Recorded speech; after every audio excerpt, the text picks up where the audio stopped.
आज के मेहमान। अथ स्वागतम् शुभ स्वागतम् अथ स्वागतम् शुभ स्वागतम् आनन्द मङ्गल मङ्गलम् आनन्द मङ्गल मङ्गलम् हितप्रियं भारत भारतम् हितप्रियं भारत भारतम् स्वागतम् शुभ स्वागतम् अथ स्वागतम् शुभ स्वागतम् तुमुल कोलाहल कले में हृदय की बात रे मन तुमुल कोलाहल कले में हृदय की बात रे मन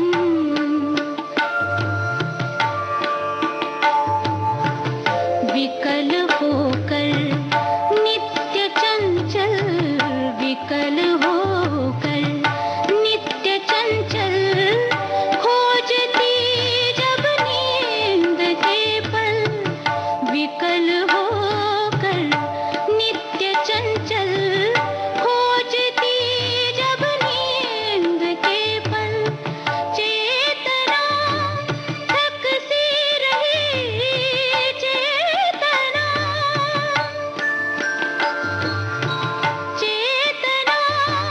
थक सी रही तब में मलय की बात रे मन में मलय की बात रे मन तुमुल कोलाहल कले में हृदय की बात रे मन।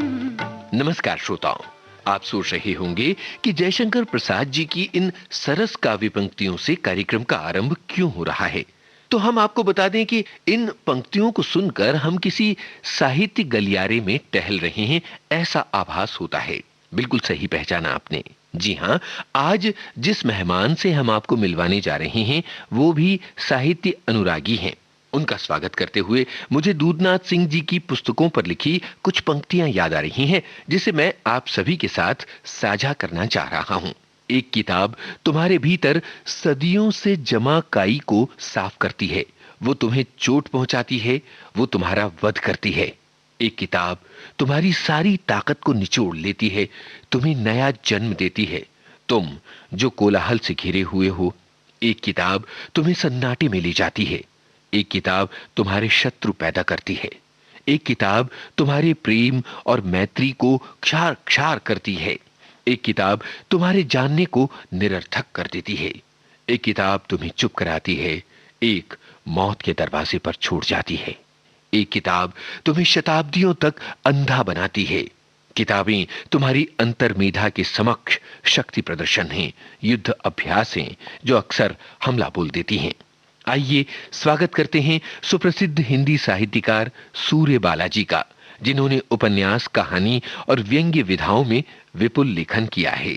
आज हम बातें करेंगे उनसे उनके जीवन प्रवास के बारे में और उनके साहित्य के बारे में।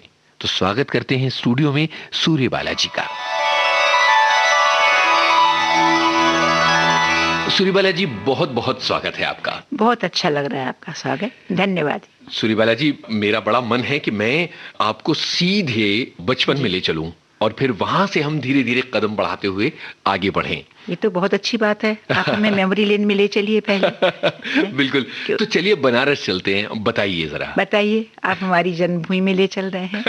लेकिन आपको मैं एक बात बता दूं यहाँ जी, सच तो ये है कि बहुत थोड़े से लोगों को मालूम है कि मेरा जन्म बनारस में नहीं हुआ, वाराणसी अब हो गया जी। तो वाराणसी में नहीं हुआ है, बल्कि मेरा जन्म मिर्जापुर में हुआ है। अच्छा, थोड़ी दूरी है। थोड़ी दूरी है, और माँ मुझे चूंकि 20 दिन की लेकर हाँ। फिर मिर्जापुर से बाहर आ गई थी। अच्छा। और मेरा सारा बचपन वाराणसी में ही बीता, इसलिए मैंने हमेशा किताबों पर सब जगह उसे जन्मभूमि की जगह वाराणसी ही शुरू में दे दिया था। क्या बात है। मुझे ये बात पता है कि आपका जो बचपन है वो बहुत अलग अलग आयामों वाला रहा है।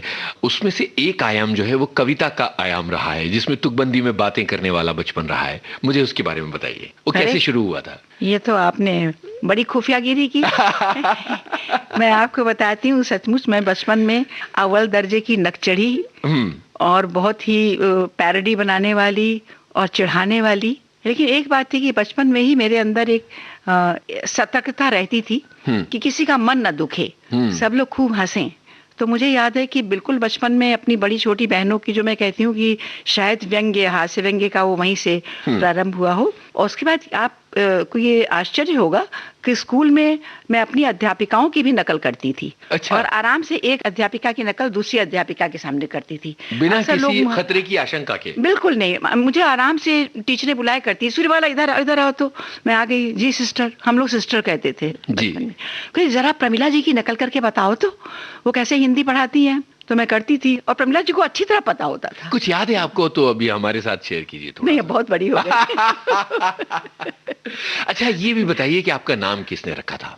मेरा नाम मेरे ज्यादा, हम चारों बहनों के नाम, हम 4 बहनें हैं, हम चारों बहनों के नाम मेरे पिताजी ने रखे थे। और हमारे परिवार में आप देखिए किस तरह की एक मौलिकता थी जी, कि सबके नाम किसी किसी बड़े, जैसे विलायत में होता है ना कि जॉर्ज पंचम, जॉर्ज षष्ठ की तरह, तो किसी बड़े के ऊपर ही ये अपनी बेटी का नाम उन्होंने रखा। तो मेरा नाम सूर्यबाला रखा उन्होंने मेरी बड़ी मौसी। उस समय हमारा बड़ा छोटा परिवार था, खाली माता पिता और एक मौसी मौसा, बस, और कोई नहीं।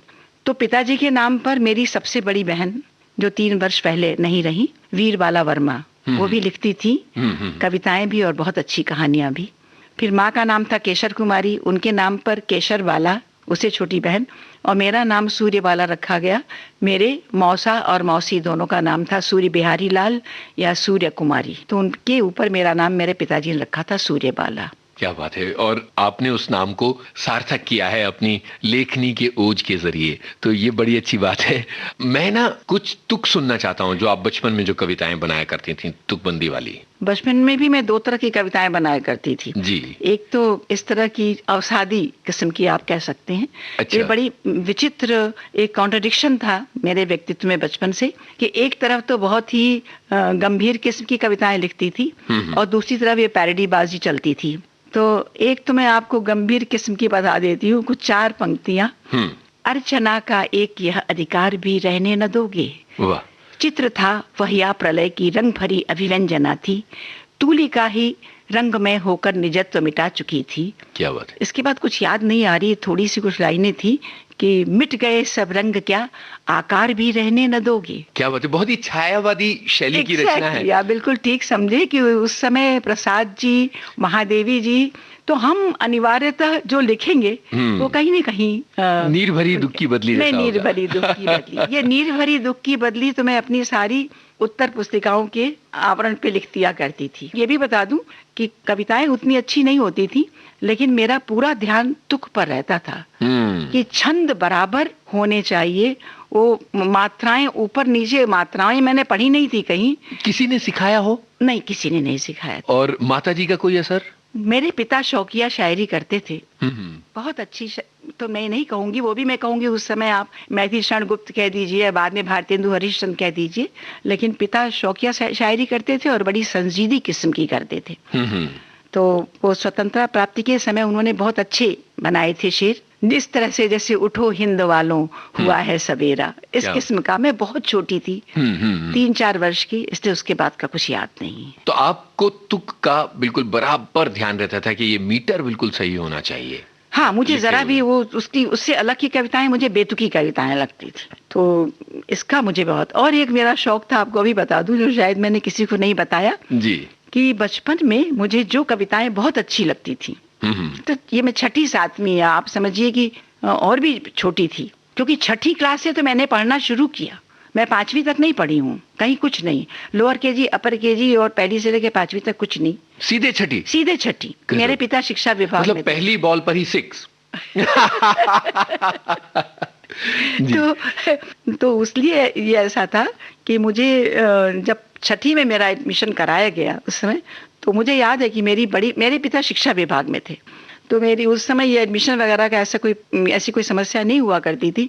तो मेरी बड़ी बहन मुझे लेकर गई। मेरे पिता ने कहा बेटा ले जाओ और अपनी प्रिंसिपल से कह देना कि पापा ने कहा है इसका एडमिशन कर लीजिए। बोले पापा किस क्लास में? तो बोले कि कह देना 6 में कर लें, अगर नहीं 6 में चलेगी तो 4th में कर देंगे। तो बोली ठीक है। तो ले गई। मैं उस समय बहुत दुबली पतली छोटी थी। तो कहा हाँ बेटा आ जाओ वीर, क्या बात है? मैंने कहा सिस्टर ये मेरी छोटी बहन है। तो क्या करना है इसका एडमिशन पिताजी ने कहा है। बोली हाँ। पढ़ाया किसने? तुमने कि पिताजी ने? तो एकदम से दीदी को याद आ गया, उनका पिताजी ने। ठीक है बेटा रख लेती हूँ। तो उन्होंने मुझे छठी में डाल दिया और फिर धीरे से दीदी ने कहा कि सिस्टर छठी में नहीं चलेगी तो चौथी में डाल लीजिए। क्या बात है। हाँ, तो मैं आपको बता रही थी कि कविताएं याद करने की। तो मेरे पिता शिक्षा विभाग में थे, इसलिए मेरे घर में चारों तरफ किताबें बिखरी रहा करती थी। वो 1ली क्लास से 10वीं क्लास तक जो पाठ्य पुस्तकें अप्रूवल के लिए आया करती थी पिताजी के पास, वो बिखरी रहती थी। तो मुझे और कोई काम तो रहता नहीं था, स्कूल जाती नहीं थी, तो मैं अपना वही किताबें उठा उठा के चित्र देखती रहती थी, पढ़ती रहती थी। और जो कविताएं मुझे बहुत अच्छी लगती थी, ज्यादातर देशभक्ति वगैरह की, या राम को, मुझे याद है राम के वनवास को लेकर के इतनी अच्छी वो कविताएं लगती थी कि मैं वहीं पर टहल टहल कर और उसको याद कर लिया करती थी। आप आश्चर्य करेंगे, वो कविताएं मुझे आज तक याद है। क्या बात है। तो इसका मतलब ये है कि कविता में जो मन है वो बहुत रमा और व्यंग्य की जो बात है, जो व्यंग्य का आग्रह है वो था। लेकिन आपने बताया आप थोड़ी सी नक्सड़ी भी थी, ये हाँ, क्या मामला है? बहुत थी। और अभी मैं आपके सामने कहूँ तो मुझे वो जमाना ऐसा था कि मुझे चारों तरफ जो माहौल था, जिस तरह लोग मतलब बड़े लोग ये नौकरों को या सेवकों को जो अनुशासन के नाम पर जो कुछ शोषण मैं तो कहूँगी होता था, तो वो कहीं ना कहीं तो बच्चे भी उसके अभ्यस्त हो जाते हैं ना। बिल्कुल। तो जरा भी नागवार गुजरे तो वो बर्दाश्त नहीं होता था। और आपको एक बड़ी मार्मिक बात बताती हूँ कि उन दिनों हर घर में, मुझे याद है, कुछ विधवाएं और कुछ बेरोजगार रहा करते थे। जो जरा भी संपन्न समृद्ध लोग होते थे वो परिवार के उन लोगों की भी उनका भी भरण पोषण कर ले जाया करते थे। तो मेरे घर में एक विधवा रहती थी और वो बहुत काली, बहुत बदसूरत और पूरे मुंह में चेचक के दाग, दूर की रिश्तेदार थी और आभूषण के नाम पर सिर्फ कान में भी नहीं, नाक में एक पीला सा बड़ा सा सोने का बेसर पहने रहती थी। और चूंकि मैं बहुत नकचड़ी थी और बचपन में बहुत ही सौंदर्य प्रेमी भी थी, मुझे सुंदर चीजें ही अच्छी लगती थी, तो मैं उनसे बहुत चिढ़ने लगी थी। और कभी कभी मेरी बहनें मुझे चिढ़ाती थी, मैं कहती थी कि नहीं उन्होंने मेरी आंख के सामने मत आने दो। अच्छा, बातें भी वो गांव की करती थी और मुझे वो बातें करने की आदत थी शुद्ध हिंदी में, तो मैं उनसे बहुत चिढ़ती थी। और बाद में बहुत जैसे जैसे मैं बड़ी होती गई, मेरी माँ ने उनके बारे में बताया और मुझे इतना पश्चाताप हुआ कि मैंने एक कहानी लिखी जी, आदम कद। क्या बात है। और वो उन्हीं के ऊपर लिखी, वो जैसे एक तरह से मेरा प्रायश्चित था। और वो कहानी हिंदी में बहुत ज्यादा पसंद की जाती है। क्या बात। एक स्त्री पर एक आदम कद स्त्री पर लिखी गई। क्या बात, क्या बात है। ये एक ऐसा मोड़ है जहां पर हम एक गाना अपने श्रोताओं को देंगे और उसके बाद फिर आगे बहुत सारी दिलचस्प बातें, बहुत सारे दिलचस्प सवाल मेरे जहन में है। तो बताइए, आपकी पसंद का पहला गाना यहाँ कौन सा आने वाला है? मेरी पसंद का सचमुच पहला गाना है केसरिया बालम। वो जब बजता है तो ऐसा लगता है कि मेरा दिल निचोड़ रहा है। लेकिन फिल्म का ये गीत सुनते हैं। केसरिया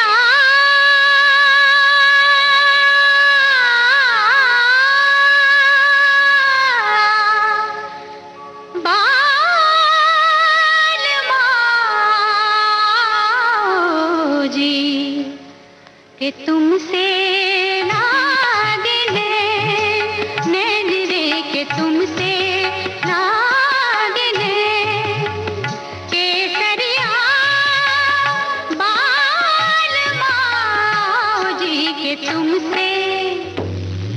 कि तुमसे लागने केसरिया हो केसरिया केसरिया हो केसरिया बालमाओ जी कि तुमसे लागने नैन रे कि तुमसे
तुमसे लागिले, नैन रे के तुमसे लागिले, केसरिया बाल माओ जी के तुमसे लागिले, नैन रे के तुमसे लागिले, केसरिया।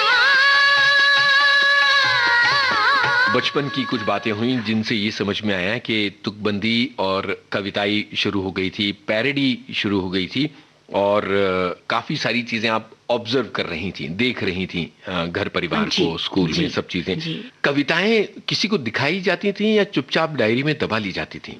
नहीं, बिल्कुल नहीं दिखाती थी। हम्म। बचपन से क्या अभी तक भी मुझे बिल्कुल आदत नहीं है कि मैं लिख रही हूँ तो कोई आसपास कहीं दूर तक कोई परिंदा भी नहीं पटकना चाहिए। मैं बिल्कुल अकेली होनी चाहिए, और अपना लिखा हुआ भी मैं किसी को पढ़ाती नहीं हूँ। नहीं, थोड़ा सा झूठ कह रही हूँ, बचपन में तो नहीं, लेकिन बड़ी होने पर मेरी जितनी भी रचनाएं हैं उनके पहले श्रोता या पहले पाठक मेरे पति ही हैं। क्या बात है।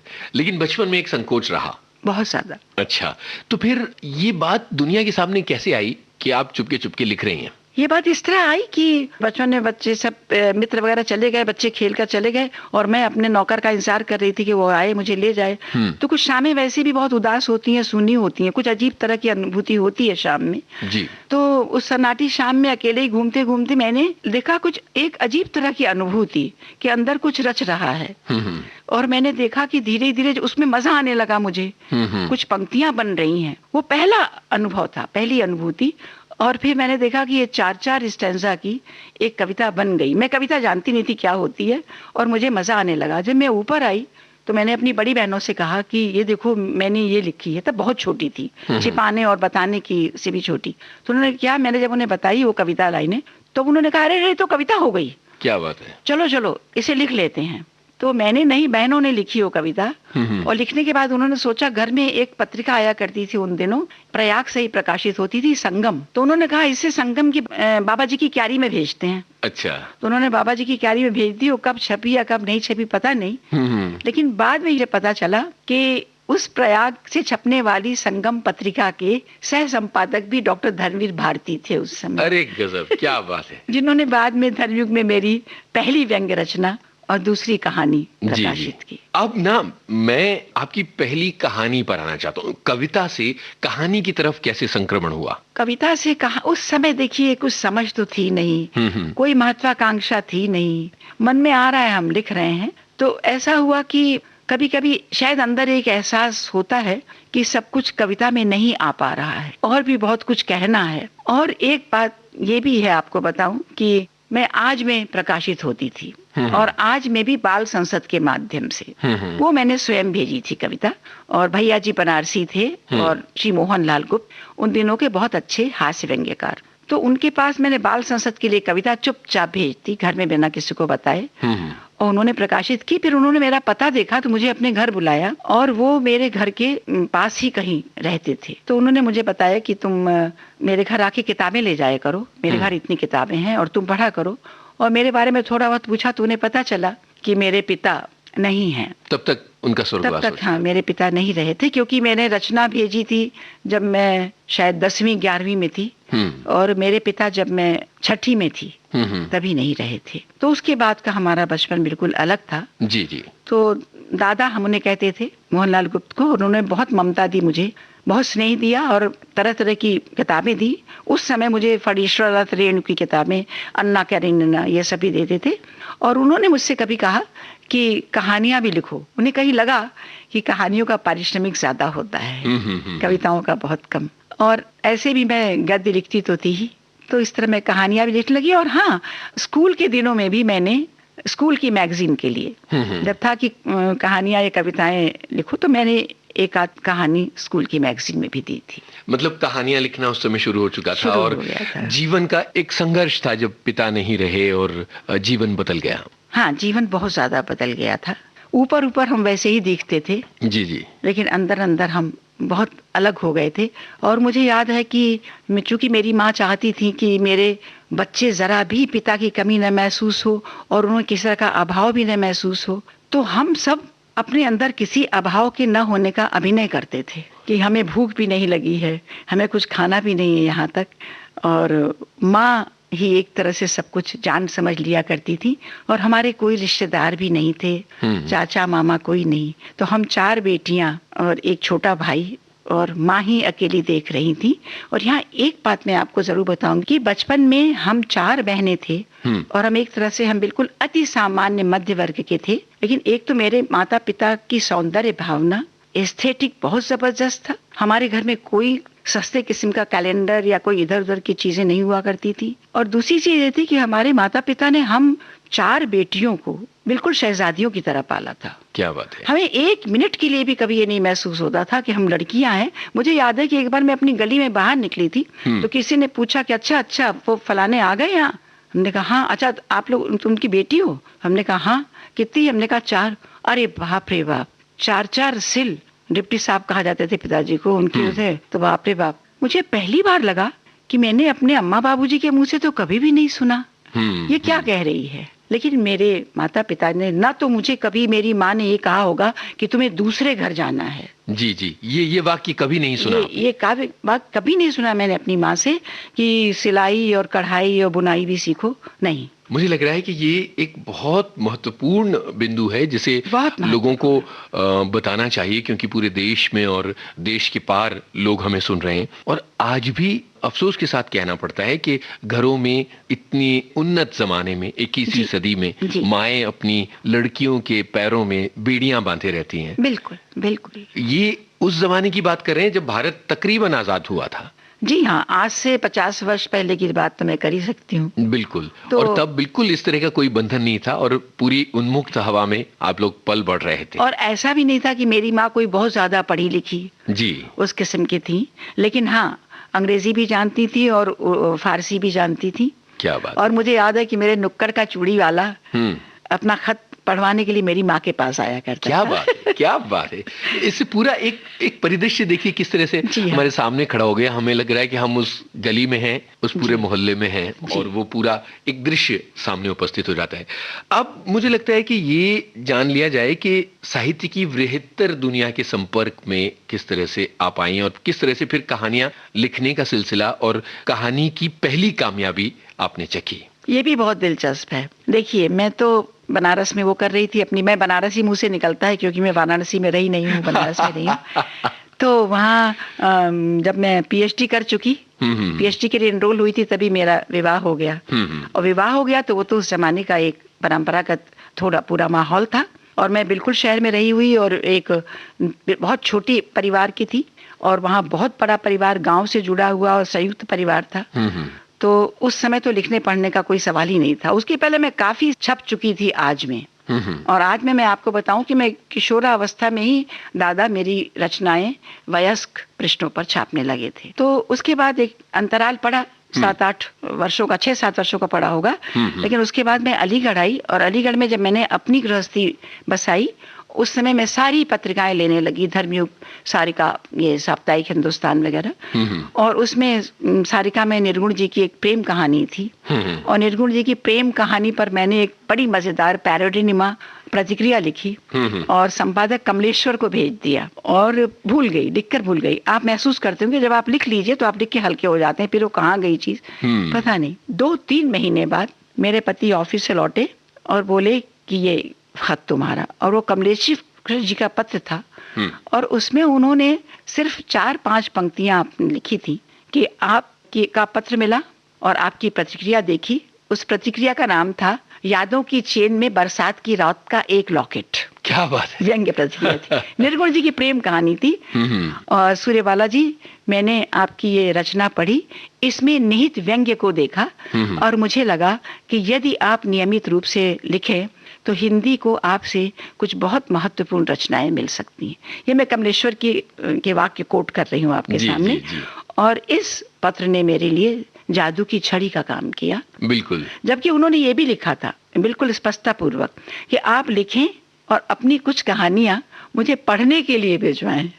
वाह। क्योंकि सारिका उस समय शीर्ष पत्रिका थी, तो उनको था कि ये नई नई लेखिका क्या बल्कि अलेखिका कहीं मेरे पास अपनी कहानियों की भरमार न कर दे। दोबारा मैंने उनको एक पैरोडी नुमा पत्र लिखा कि इतना बड़ा संपादक एक अलेखिका से डर गया। लेकिन उसके बाद मैंने लिखा उनको और अपनी एक कहानी भेजी, और वो पहली कहानी स्याही से हल्के गहरे रंगों में, मेरी राइटिंग बहुत खराब है उसमें गई थी, लेकिन कमलेश्वर जी ने स्वीकृत किया। और 2 महीने बाद मेरे पास फिर उनके हाथ का लिखा पत्र आया कि आपकी कहानी मुझे अच्छी लगी, मैं इसे महिला कथाकार अंक में सारिका में दे रहा हूँ। क्या बात है। और सारिका में छपना मतलब 72 अक्टूबर का महिला कथाकार अंक था। बहुत बड़ी कामयाबी और बहुत चर्चा हुई होगी, क्योंकि सारिका शीर्ष पत्रिका और बेसब्री से घरों में इंतजार, और बहुत बड़ा पाठक वर्ग मुझे मिला उसका। जी। वो कौन सी कहानी थी? वो कहानी थी जीजी। मैंने अपनी जिन बहन का जिक्र किया जी, जो मेरी प्रेरणा रही हैं और जो बचपन में मुझे सारी कालजयी कहानियां पढ़कर सुनाया करती थी। तो जाने कैसे जब मैंने जीजी, कहीं जीजी तो नहीं, आप जानते हैं एक पात्र जाने कितने रूपों में आता है हमारी रचनाओं में, लेकिन कहानी का शीर्षक, पहली कहानी का शीर्षक जीजी था, और वही सारिका के अक्टूबर अंक में आई थी। जी। उसके बाद दूसरी कहानी के बारे में आपने बताया कि वो डॉक्टर भारती ने छापी धर्मयुग में। जी, वो कहानी थी अविभाज्य, और भारती जी ने पहला व्यंग्य। तो जब लोग मुझसे कभी कहते हैं कि आप तो इतनी प्रतिष्ठित हो चुकी थी कहानी लेखन में, फिर आपको व्यंग्य में जाने की क्या आवश्यकता थी, तो मुझे समझाना पड़ता है कि कहानी और व्यंग्य दोनों बिल्कुल समानांतर साथ साथ चले हैं। पहली कहानी सारिका में अक्टूबर 72 में आई, और पहला व्यंग्य धर्मयुग में 73 मार्च, ठीक उसके बाद मार्च के होली अंक में आई थी। तो दोनों चीजों को आपने साथ में लेकर चला, और व्यंग्य को आपने कहीं से भी कहानी से कम महत्वपूर्ण नहीं समझा। और पता नहीं मेरे लिए व्यंग्य या कहानी महत्वपूर्ण नहीं होता, मेरे लिए रचना महत्वपूर्ण होती है। और जब मेरा मन जो लिखने का करता है मैं ठीक वही लिखती हूँ, और मेरी कलम को समझ में आ जाता है कि इस विषय को ये लेके व्यंग्य रचना होगी या कहानी की तरफ मुड़ना होगा। बिल्कुल। यहाँ एक गाने के लिए रुकते हैं, फिर कुछ और बातें की जाएंगी। बताइए कौन सा गाना आपने चुना है इस जगह के लिए? आप अभी मोड़ की बात कही आपने, किस तरह मुड़े हम जी, तो मुझे एक गाना बहुत पसंद है, किस मोड़ से जाते हैं। हाँ, आंधी फिल्म का। सुनते हैं ये गाना। इस मोड़ से जाते हैं, इस मोड़ से जाते हैं, कुछ सुस्त कदम रखते, कुछ तेज कदम राही। इस मोड़ से जाते हैं, कुछ सुस्त कदम रखते, कुछ तेज कदम राही। पत्थर की हवेली को शीशे के घरों में, तिनकों के नशे मन तक इस मोड़ से जाते हैं।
इस मोड़ से जाते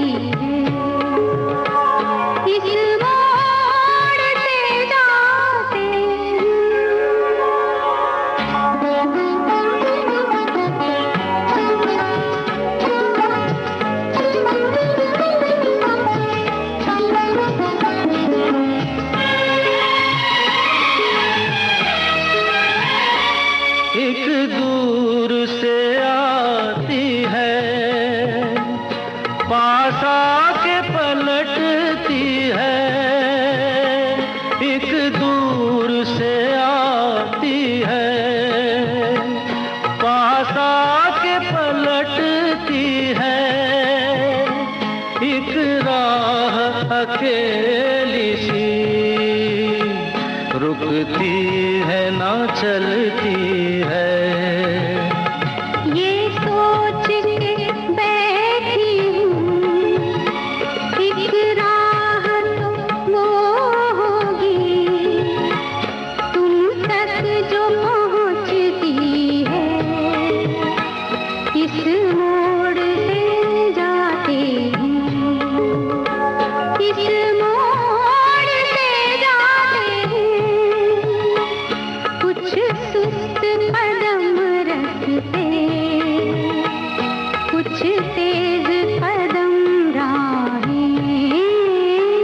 पत्थर की हवेली को शीशे के घरों में, तिनकों के नशे मन तक इस मोड़ से जाते हैं। इस मोड़ से जाते हैं। ये गाना हमने सुना और मैं गाने से पहले व्यंग्य के बारे में आपसे बातें कर रहा था।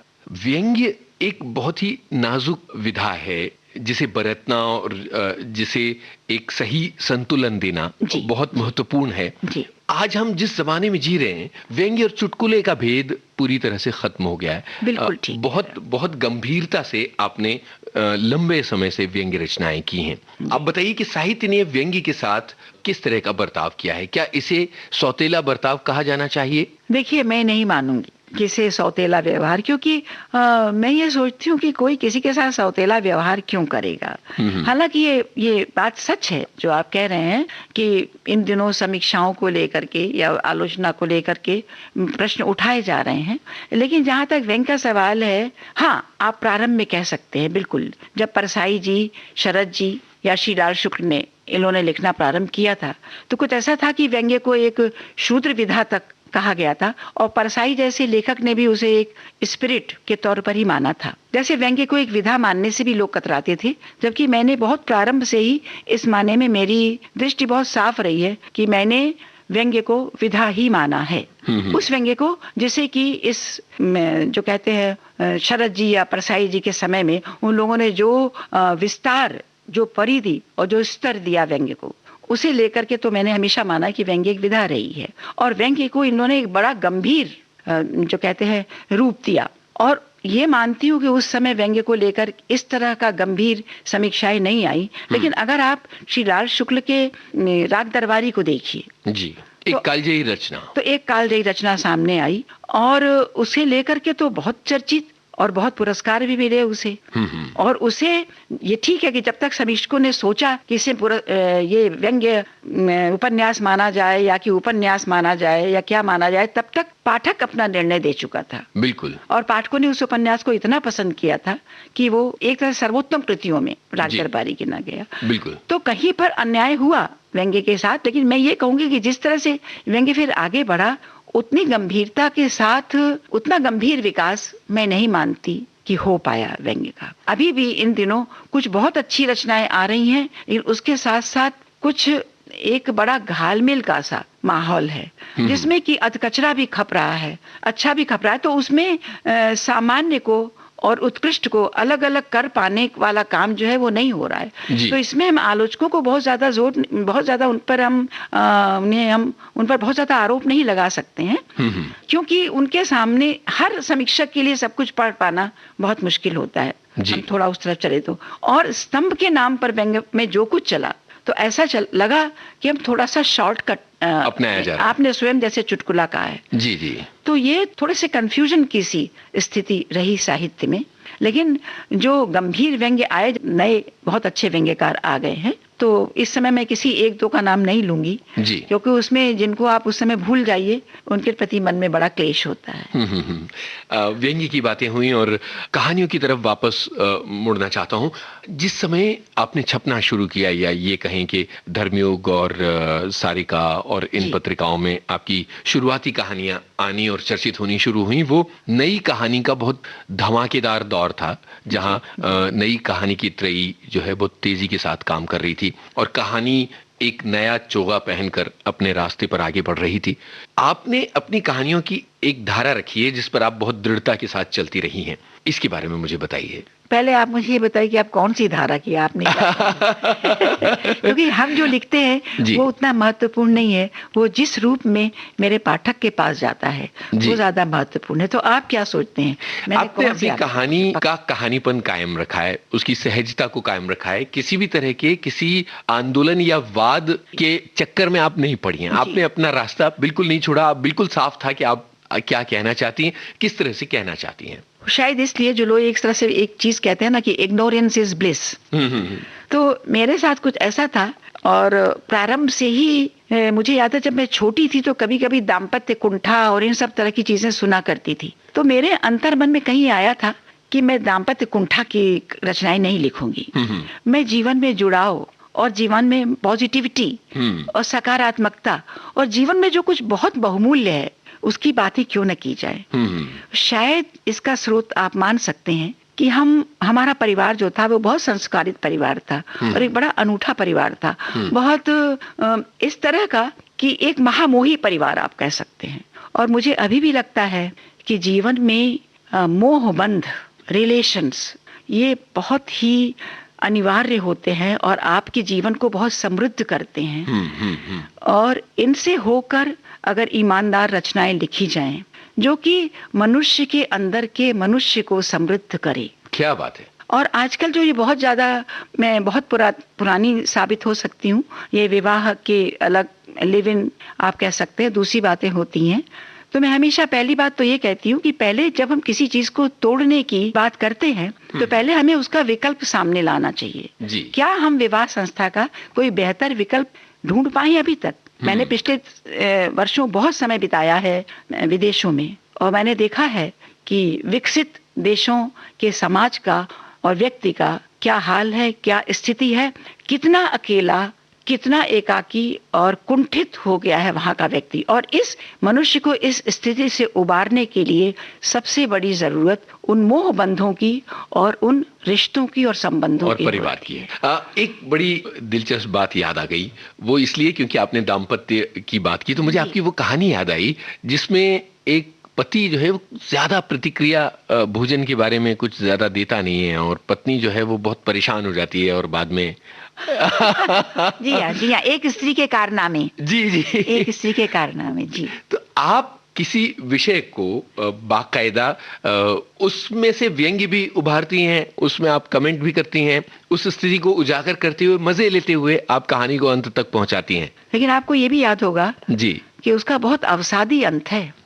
अगर कोई बहुत गंभीर पाठक वो कहानी इतनी वक्रता में इस व्यंजना के साथ चली है, जी लगातार अपने ऊपर, स्त्री अपने ऊपर व्यंग्य कर रही है लगातार। लोग मुझसे कहते हैं कि आपने सारा स्त्री विमर्श अपने व्यंग्य में कर डाला है। जी। और जिस कहानी का आपने जिक्र किया, ये शायद मेरी बहुत कम मैंने छोटी कहानियां लिखी हैं, ये छोटी सी कहानी है जी। और इसमें मेरे ख्याल है वागर्थ में छपी थी, मुझे याद, वागर्थ में इस पर प्रतिक्रिया, इस पर कुछ ऐसे छपी थी, मुझे ध्यान नहीं है। तो इस कहानी में वास्तव में ये कहानी कई कोणों से जुड़ती है, कई आयामों से जुड़ती है।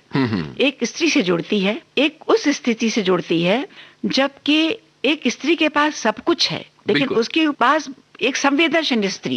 आपको बताऊं, मेरी ज्यादातर कहानियों की स्त्रियां वो पढ़ी लिखी हूं या बेपढ़ी हूं, लेकिन वो संवेदनशील होती हैं, बहुत खुददार होती हैं और वो अपने ऊपर होने वाले शोषण को लेकर कोई हाहाकार नहीं मचाती हैं। जी। वो चुप रहती हैं और खुद अपने विवेक से उसका समाधान ढूंढने की कोशिश करती हैं। लेकिन ये कहानी इससे अलग, इस स्तर पे लिखी है कि एक बहुत समृद्ध संपन्न स्त्री, लेकिन उसके पास जो कहते हैं वेवलेंथ, मानसिक स्तर की सहभागिता नहीं है। उसको तारीफ नहीं मिल रही है, उसको प्रतिक्रिया नहीं मिल रही है, संवाद नहीं हो रहा है, संवादहीनता की स्थिति जी जो कहते हैं। और जीवन में प्रायः ऊपर से सब कुछ बहुत स्मूथ दिखता हुआ भी उसकी अंतःस्थल में कैसा तूफान, जैसे सागर ऊपर से सपाट हो दिख रही हो लहरें, लेकिन अंदर कितना बड़ा भंवर आया हुआ है। तो वो उस स्त्री के हृदय की कहानी है जो उसने बाद में लिखा है। मुझे याद है क्योंकि मैंने इस कहानियों के बहुत कई बार पाठ किए हैं लोगों के कहने पर,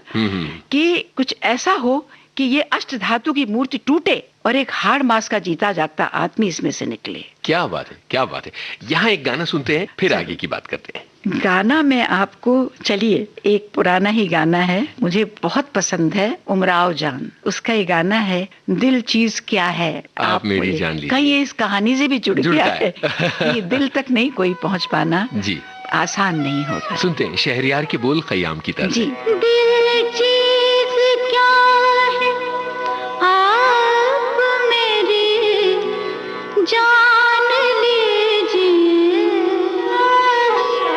बस एक बार मेरा कहा, बस एक बार मेरा कहा मान लीजिए, बस एक बार मेरा कहा मान लीजिए, दिल चीज क्या है आप मेरी जान लीजिए।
मुश्किल नहीं है कुछ भी अगर ठान लीजिए, मुश्किल नहीं है कुछ भी अगर ठान लीजिए।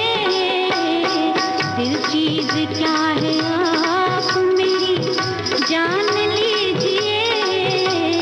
बस एक बार, बस एक बार, बस एक बार मेरा कहा मान लीजिए, मान लीजिए, मान लीजिए। सूर्यबाला जी, बात बहुत अलग अलग स्तर पर हुई, कहानी की हुई, कथ्य की हुई, आंदोलनों की हुई। एक बहुत महत्वपूर्ण चीज जो इन दिनों कहानी में देखी जा रही है वो है अकथ्य की कहानी, जहाँ कथ्य की हीनता है फिर भी एक कहानी है, एक अनगढ़ सा कुछ, एब्स्ट्रैक्ट सा कुछ समझ आ रहा है। आप इससे कितनी सहमत और कितनी असहमत होती हैं? देखिए, असहमति मेरी नहीं होनी चाहिए जी। क्योंकि मैंने ये देखा है कि आज के नए कथाकार जो हैं, बड़ी गहरी सेंसिटिविटी है उनकी, और आज का समय उनका समय है। मैं कितना भी कहूँ कि मेरा ये समय मेरा समय है, मेरा समय नहीं हो सकता। मेरा समय आज से 30 साल पहले का समय था। लेकिन जो आप अकथ्य वाली बात कह रहे हैं, उससे मैं इस कोण पर सहमत हूँ, सबसे ज्यादा पाठकीय कोण पर। क्योंकि जब हम कहानी के पाठकों के न होने का और कहानी की अपठनीयता का रोना रोते हैं, तो मैं मानती हूँ कि कहीं न कहीं हम रचनाकारों को भी अपने गिरेबान में झांक कर देखना चाहिए कि हम कितना कथ्य डाल रहे हैं, कितना अकथ्य डाल रहे हैं। लेकिन हमें आज का समय ऐसा आ गया है, इतना तेज रफ्तारी समय, पाठक भी जल्दी में है, रचनाकार भी जल्दी में है। आप इस बात को मानेंगे कि हमें पहले शब्द के साथ पाठक को पकड़ना है, कि पाठक उसके साथ चले। तो कहानी में कहानी तो रहनी चाहिए। कहानी में से हम पूरी कहानी निकाल देंगे, थोड़ी ही कहानी हो, कुछ ऐसा हो और वो पाठक की कहानी हो, वो लेखक की कहानी नहीं हो। पाठक को लेखक की कहानी नहीं चाहिए होती है, उसे वो कहानी चाहिए होती है जिसके साथ वो खुद रिलेट करता चले। जी। तो इतना कथ्य तो हो और इतनी संवेदना हो कि कहानी पाठक को पकड़ ले और पूरी कम से कम पढ़वा ले जाए। क्या बात है। बहुत सारी चीजें पूछने का मन कर रहा है, लेकिन यहाँ मैं आपकी रचना प्रक्रिया में थोड़ा सा यात्रा करना चाहता हूँ कि कैसे आप अपनी कहानियां जीवन के इस बिखराव के बीच में से चुनती हैं और बुनती हैं। देखिए, कहानियां तो बिखरावों के बीच में से ही आती हैं। जी। 20-20 साल हमारे अंदर रहती हैं, पकती रहती हैं, फ्रीज हुई रहती हैं, पकती रहती हैं। मुझे पता भी नहीं होता कि मेरे अंदर कौन कौन सी कहानी कहीं कहीं। शायद आपको ध्यान हो, मेरी एक कहानी है न किन्नी न। बिल्कुल। उदाहरण देकर समझाऊंगी, बिल्कुल बिल्कुल। तो आपको प्रक्रिया समझ में आ जाएगी। और वो दूरदर्शन पर भी मंजू सिंह की एक कहानी में आई थी। जी। तो कुछ नहीं, मेरे घर के नीचे किराएदार रहते थे और मैं देखती थी कि बहुत दुबली पतली बूढ़ी स्त्री है और उसके बरक्स उसकी बहुत संपन्न, बहुत समृद्ध बहन आती है। तो छोटी बहन बिल्कुल तगड़ी और चिकनी त्वचा वाली और समृद्ध, उसकी बोली, उसकी चाल, सब कुछ अलग है। और बड़ी बहन बिल्कुल बूढ़ी, बिल्कुल दुबली। तो ये दृश्य, और एक बार मुझे याद है कि छोटी बहन चली गई थी और आती थी तो सौगातों से लदी फदी आती थी और पुरानी सौगातें हुआ करती थी जो मेरी कहानी न किन्नी न में आई हैं, और सौगातें बांट के चली जाती थी। एक बार वो बांट के गई थी तो उन सौगातों में एक हाई हील सैंडल थी और उस बूढ़ी वाली, उसकी बड़ी बहन के पास शायद चप्पल नहीं थी, तो वो थोड़ी हाई हील सैंडल पहन करके हमारी गली के बाहर खटर खटर चली जा रही थी और मैं ऊपर के अपनी रेलिंग से देख रही थी।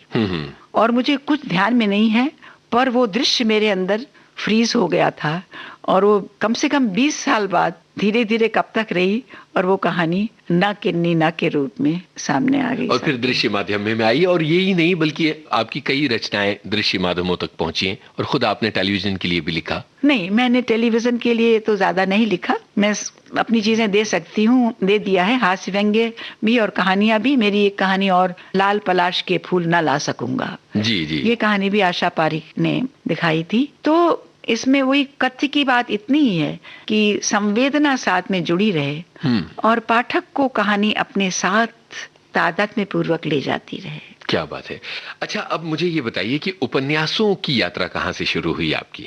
मैंने अलग से उपन्यासों की यात्रा नहीं शुरू की। जैसे व्यंग्य भी चल रहा है, कहानी भी चल रही है, मैंने कुछ भी योजनाबद्ध नहीं स्ट्रेटजी बना करके सोच समझ कर नहीं दिखा जी। और मैं बाहर बहुत कम गई, गोष्ठियों में या कहीं भी नहीं गई, बस बच्चों के बीच। बल्कि मुझे याद है कि हिमांशु जी, गोविंद मिश्र जी, ये लोग कभी कहीं मिले तो उन्होंने कहा ना आप कहीं दिखती हैं, ना आपके ये चित्र क्या करती हैं, आप लिख के गोदामों में, गोडाउन्स में इकट्ठा कर रही हैं। हिमांशु जी ने कहा कि आप दाल बना रही हैं तो उसमें बघार तो दीजिए। हाँ। तो मैंने कहा वो सब पाठकों का काम है। हाँ। और मेरे पास इतना कुछ लिखने को था कि मैं अंधाधुंध लिखती ही चली गई और मैंने कोई योजना नहीं बनाई। हाँ, आपने उपन्यासों की बात की थी, तो उसी बीच में आप आश्चर्य करेंगे, ये मैं जरूर बताऊंगी कि लिखते हुए कुल 3 वर्ष हुए थे। 4 वर्ष अलीगढ़ में, और मेरे पति का स्थानांतरण हो गया मुंबई, और तब तक मैंने अलीगढ़ में ही अपना पहला उपन्यास, ये सोचा नहीं था, कि ये शऊर नहीं था कि ये उपन्यास में लिखने जा रही हूँ, या लंबी कहानी है क्या। और जितना बढ़ा, जैसे बढ़ा, मैंने देखा कि ये उपन्यास हो गया। उपन्यास का शीर्षक था मेरे संधि पत्र, जो कि अभी तक पाठक उसके दीवाने हैं। बिल्कुल। और मेरी एक पाठिका ने कहा कि आज मुझे जीवन का सबसे बड़ा वो मिला है उपहार, मेरे जन्मदिन पर मेरे बेटे ने आपका उपन्यास मेरे संधि पत्र लाकर मुझे दिया। क्या बात है। तो वो उपन्यास भारती जी ने धर्मयुग में 12 किस्तों में प्रकाशित किया था। और इस तरह हमें पीछे देखने की जरूरत मुझे नहीं पड़ी, बस मैं लिखती रही। और जो और उपन्यास एक आए, यामिनी कथा, वो भी 10 वर्ष बाद आया। बीच में एक छोटी उपन्यासिका आई, अग्निपंखी, और सुबह के इंतजार तक, और एक और उपन्यास दीक्षांत। तो मेरी कोई अलग प्रक्रिया नहीं होती है, और जैसे कहानियां चलती होती हैं वैसे थोड़े बड़े स्पेस की कहानी आई तो उसको आराम से बढ़ने देती हूँ, पात्रों को आराम से फलने फूलने देती हूँ। मेरा बहुत कम अंकुश पाठकों के ऊपर रहता है। आपको एक बड़ी दिलचस्प बात बताऊं कि एक मेरी पाठिका ने मुझसे सुबह फोन किया मुझे मेरे संधि पत्र पढ़कर कि सूर्यवाला जी, मैं रात भर नहीं सो पाई मेरे संधि पत्र पढ़कर। मैंने कहा क्या हुआ? कह लेंगे कि भाई शिवा के लिए कुछ करिए, शिवा उसकी नायिका। मैंने कहा क्या करूं?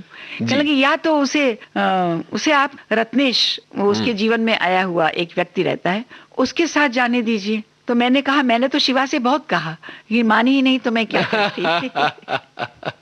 अच्छा बताइए कि लिखने से इतर और जीवन में क्या कुछ चलता रहता है? सबसे ज्यादा पढ़ना।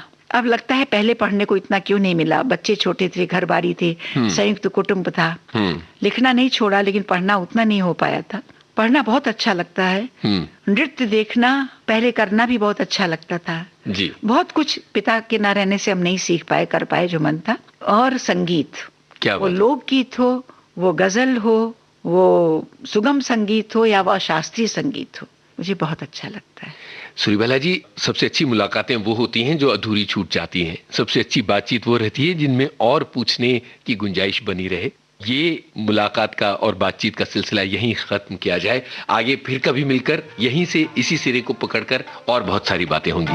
चिर विषाद विलीन मन के इस व्यथा के तिमिरवन की, चिर विषाद विलीन मन के इस व्यथा के तिमिरवन की, मैं उषा सी ज्योति रेखा, मैं उषा सी,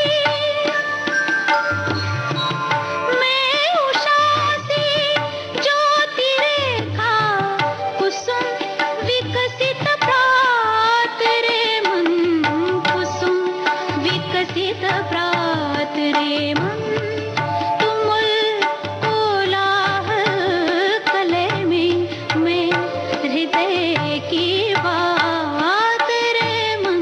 ये थी वरिष्ठ कथाकार सूर्यबाला से आपके इस दोस्त यूनुस खान की बातचीत। हमारे रिकॉर्डिंग इंजीनियर थे मंगेश सांगड़े, संपादन आकांक्षा सिंह का था, और विविध भारती की ओर से इस कार्यक्रम को प्रस्तुत किया सुधीर ओखदे ने। तो अब दीजिए इजाजत, नमस्कार। आज के मेहमान।